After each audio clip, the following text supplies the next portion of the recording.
Salut à tous, c'est Captain Bub, je suis très content de vous retrouver pour la petite vidéo hebdomadaire review koh. Un épisode quand même riche, donc il y a beaucoup de choses à dire, donc sans plus attendre, DJ, tu peux balancer l'intro.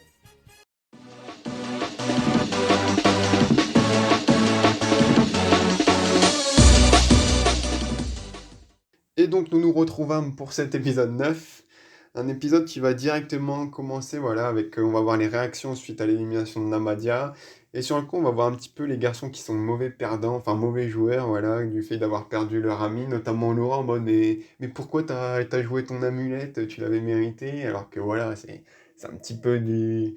Là il a un petit peu mal que son pote Namadia soit parti, parce que voilà, Clémence a bien fait de jouer son amulette, t'as une amulette que tu peux transmettre. Vu que tu es déjà immunisé, évidemment que tu la transmets pour tenter un truc. Alors, il y en a qui vont dire, enfin, certains candidats vont dire que c'est une erreur stratégique, même certains téléspectateurs. Moi, je ne trouve pas. Alors, au vu de la suite de l'épisode, on va me dire forcément oui. Mais de toute façon, Clémence, elle allait dégager, peut-être dans. Si c'était pas ce conseil, ça allait être dans un conseil, deux conseils. Elle a essayé de voir au long terme en se disant peut-être briser cette alliance des garçons.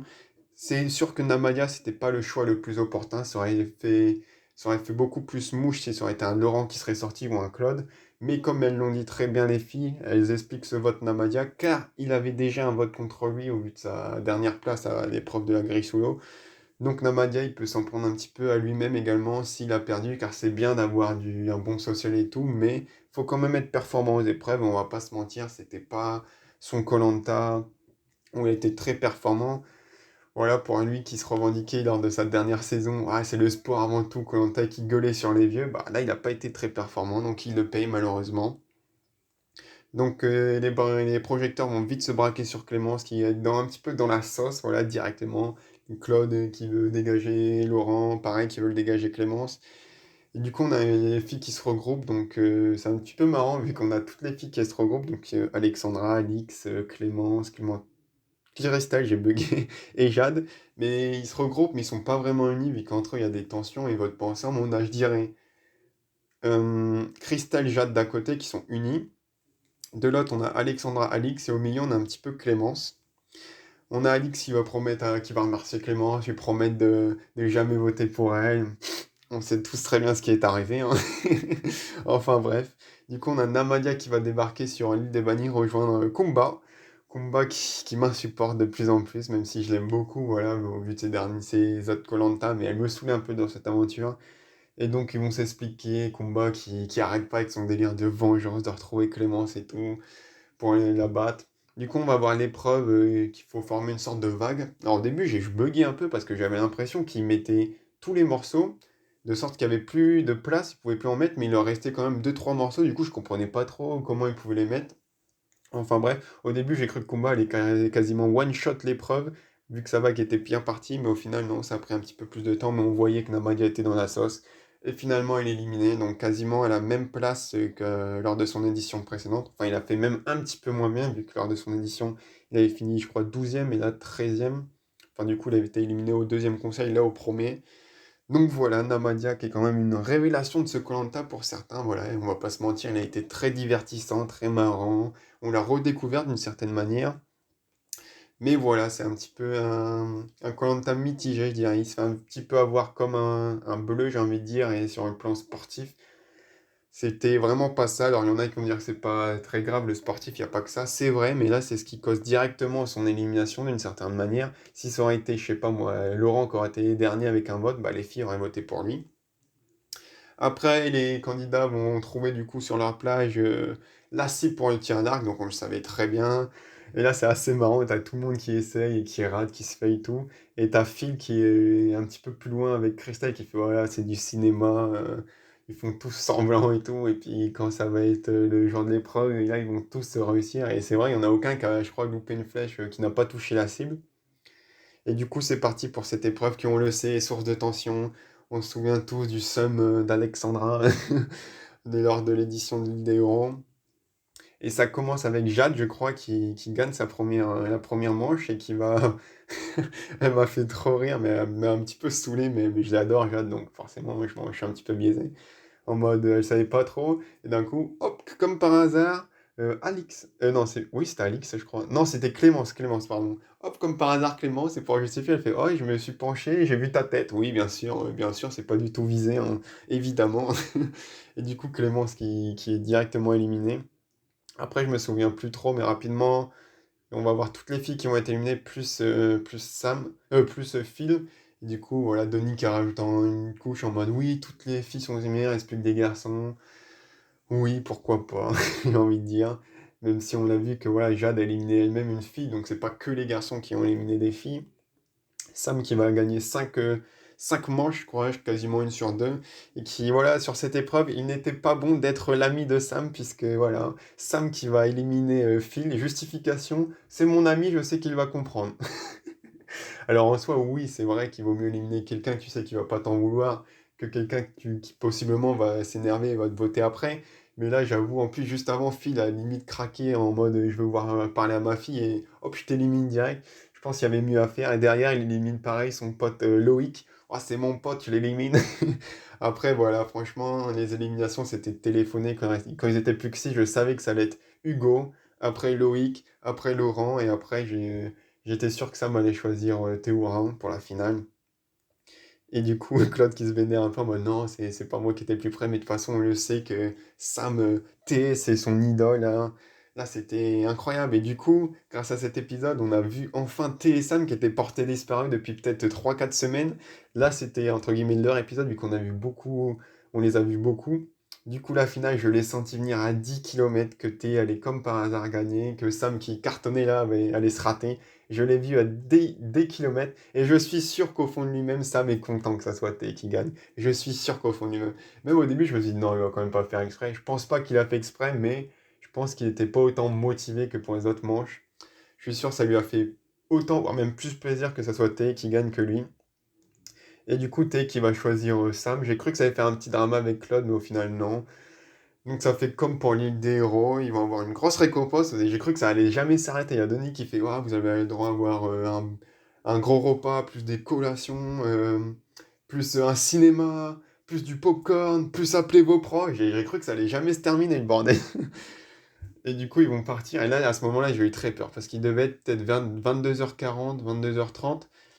Et le confort de Sam et T venait à peine de commencer, et je me suis dit non, ils vont quand même pas couper l'épisode en deux, parce que je me suis dit, il reste une heure, une petite heure pour la récompense, l'épreuve qui est en plus éliminatoire, voilà, les tractations pour le conseil, plus de conseils. J'ai eu très peur, mais finalement non. Donc la récompense, on va pas trop s'y attarder, même si, voilà, vous l'aurez vu au vu de la miniature, je pense que Sam a bien kiffé, voilà. Je pense qu'à la fin de l'épreuve enfin, de la récompense, Sam avait une belle tache sur son caleçon, si vous voyez ce que je veux dire. Et je ne parle pas du fait qu'il se soit pissé dessus, hein. Ah, je pense qu'il était en full jouix, clairement. Il était avec son idole, là, Thé. Oh là là, c'est les plus beaux moments de ma vie. Même avec ses parents: «Ouais, je suis avec Thé, maman, je suis avec Thé, maman.» On va aller voir les parents de Thé, mais c'était un petit peu malaisant, j'ai trouvé, même si c'était marrant, mais voilà.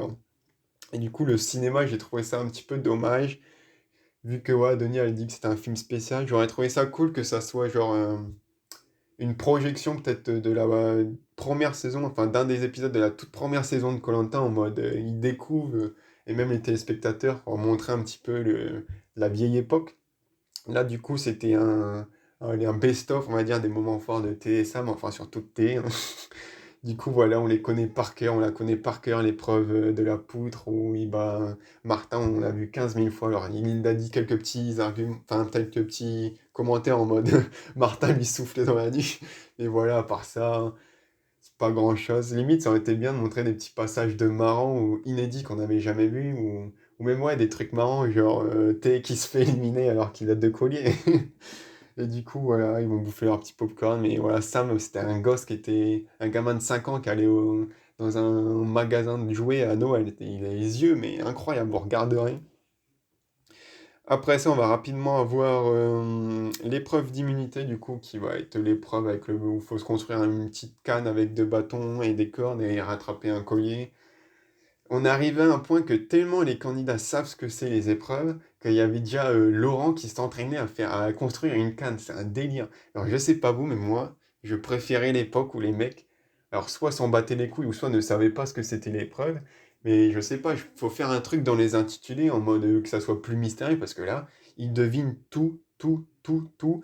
Et je sais pas, moi j'aimais bien un petit peu en mode ils savaient pas, ils arrivent en mode surprise et tac, là, limite, ils vont s'entraîner 15 jours à l'avance bientôt.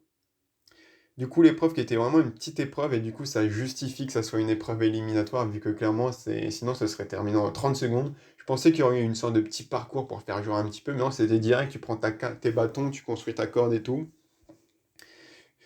Au début, j'ai cru que t'es allé one-shot ça en 30 secondes, et finalement, c'est Hugo qui gagne. Je suis très content pour lui. Voilà, une deuxième fois protégé.